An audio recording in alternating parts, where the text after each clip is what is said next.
Green's four കേരളയുടെ പുതിയൊരു വീഡിയോയിലേക്ക് സ്വാഗതം. ക്ഷേമ പെൻഷനുമായി ബന്ധപ്പെട്ട് വന്നിരിക്കുന്ന വളരെ പ്രധാനപ്പെട്ട അറിയിപ്പാണ് നിങ്ങളുമായി ഇന്ന് ഷെയർ ചെയ്യുന്നത്. ചാനൽ ആദ്യമായി കാണുന്നവർ സബ്സ്ക്രൈബ് ചെയ്യുക, വീഡിയോ ഇഷ്ടമായ ലൈക്ക് ചെയ്ത് സപ്പോർട്ട് തരിക.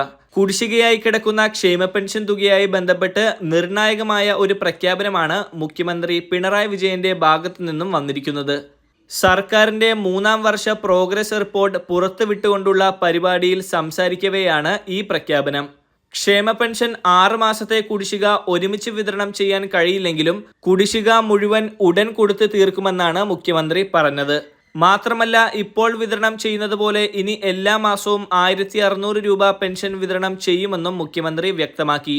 സർക്കാരിനെ കടമെടുക്കുവാനുള്ള പരിധി വെട്ടിക്കുറച്ചത് മൂലമാണ് ഇത്തരത്തിൽ കുടിശ്ശികയായെന്നും മുഖ്യമന്ത്രി പറഞ്ഞു. ഇനി മുതൽ അതാത് മാസങ്ങളിൽ കൃത്യമായി പെൻഷൻ വിതരണം ചെയ്യുമെന്നും അദ്ദേഹം വ്യക്തമാക്കി. പെൻഷൻ കുടിശ്ശിക ഇടയ്ക്കിടെ തന്നു തീർക്കുമെന്നും, അതായത് വിശേഷ ദിവസങ്ങൾ പ്രമാണിച്ചും അല്ലെങ്കിൽ 1-2 ഗഡുക്കൾ ഒരുമിച്ച് നൽകുകയും ചെയ്യുന്ന രീതിയിൽ കുടിശ്ശിക തന്നു തീർക്കുമെന്നാണ് അറിയിപ്പ്.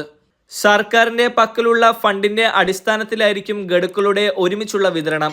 മാത്രമല്ല, ഇനി അങ്ങോട്ട് 5 മാസത്തിൽ കൂടുതൽ കുടിശ്ശികയാകാതെ ഓരോ മാസത്തെയും പെൻഷൻ അതാത് മാസം നൽകുന്ന അവസ്ഥയിൽ തന്നെയായിരിക്കും ഇനി പെൻഷൻ വിതരണം ഉണ്ടാവുക. ഇപ്പോൾ വിതരണം ചെയ്തുകൊണ്ടിരിക്കുന്ന 2023 ഡിസംബർ മാസത്തെ പെൻഷൻ ഇപ്പോഴും വിതരണം നടന്നുകൊണ്ടിരിക്കുകയാണ്. പെൻഷൻ കൈകളിലേക്ക് വിതരണം ചെയ്യുന്നതാണ് ഇപ്പോൾ നടന്നുകൊണ്ടിരിക്കുന്നത്. ബാങ്ക് അക്കൗണ്ടിൽ തുക ഇനിയും എത്താത്തവർ സേവന വെബ്സൈറ്റ് ഒന്ന് പരിശോധിക്കാൻ മറക്കരുത്. ഈ മാസത്തെ പെൻഷൻ നടപടികൾ ഈ മാസം 20-ന് ശേഷം ഉണ്ടാകും. 25-ന് ശേഷമായി സർക്കാർ ഉത്തരവ് വരികയും പെൻഷൻ വിതരണ നടപടികൾ ഉണ്ടാകുമെന്നാണ് സൂചന. ലോക്സഭാ തിരഞ്ഞെടുപ്പിൽ കേരളത്തിൽ LDFന് 1 സീറ്റ് മാത്രമാണ് ലഭിച്ചുള്ളൂ. പെൻഷൻ കുടിശ്ശികയായത് ഇതിന്റെ ഒരു പ്രധാന കാരണമാണെന്ന് ചിലർ അഭിപ്രായപ്പെടുന്നുണ്ട്. അതിനാൽ ഇനി ഉപതെരഞ്ഞെടുപ്പ് കൂടി വരാൻ പോകുന്ന സാഹചര്യത്തിൽ ക്ഷേമ പെൻഷൻ അതാത് മാസങ്ങളിൽ കൃത്യമായി വിതരണം ചെയ്യാൻ സംസ്ഥാന സർക്കാർ ശ്രമിക്കുമെന്ന കാര്യത്തിൽ സംശയമില്ല. അതിനാൽ ഇനി മുടങ്ങാതെ അതാത് മാസങ്ങളിൽ പെൻഷൻ ലഭിക്കുമെന്നും മുടങ്ങിയ ഗഡുക്കൾ എത്രയും വേഗം വിതരണം ചെയ്യുമെന്നും ആശ്വസിക്കാം. അടുത്തതായി വാർഷിക മസ്റ്ററിംഗുമായി ബന്ധപ്പെട്ട ഒരു അറിയിപ്പാണ്. വാർഷിക മസ്റ്ററിംഗ് ചെയ്യാത്ത ആളുകൾക്ക് പെൻഷൻ മുടങ്ങിയിട്ടുണ്ട്.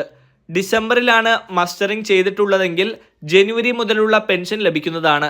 ഇനി ജനുവരിയിലാണ് പെൻഷൻ മസ്റ്ററിംഗ് പൂർത്തീകരിച്ചതെങ്കിൽ ഫെബ്രുവരി മുതലാണ് പെൻഷൻ ലഭിക്കുക. അതായത് ഫെബ്രുവരി മാസത്തിലെ പെൻഷൻ എന്നാണോ വിതരണം ചെയ്യുന്നത് അന്ന് മുതലാണ് ലഭിക്കുക. നിലവിൽ വാർഷിക മസ്റ്ററിംഗുമായി ബന്ധപ്പെട്ട് ഒരു അറിയിപ്പും വന്നിട്ടില്ല. അറിയിപ്പ് വന്നാലുടൻ നിങ്ങളെ ചാനലിലൂടെ അറിയിക്കുന്നതായിരിക്കും. അതിനായി ചാനൽ സബ്സ്ക്രൈബ് ചെയ്ത് ഉപയോഗിക്കുക. ഈ ഒരു ഇൻഫർമേഷൻ നിങ്ങൾ മറ്റുള്ളവരിലേക്ക് കൂടി ഷെയർ ചെയ്യുക.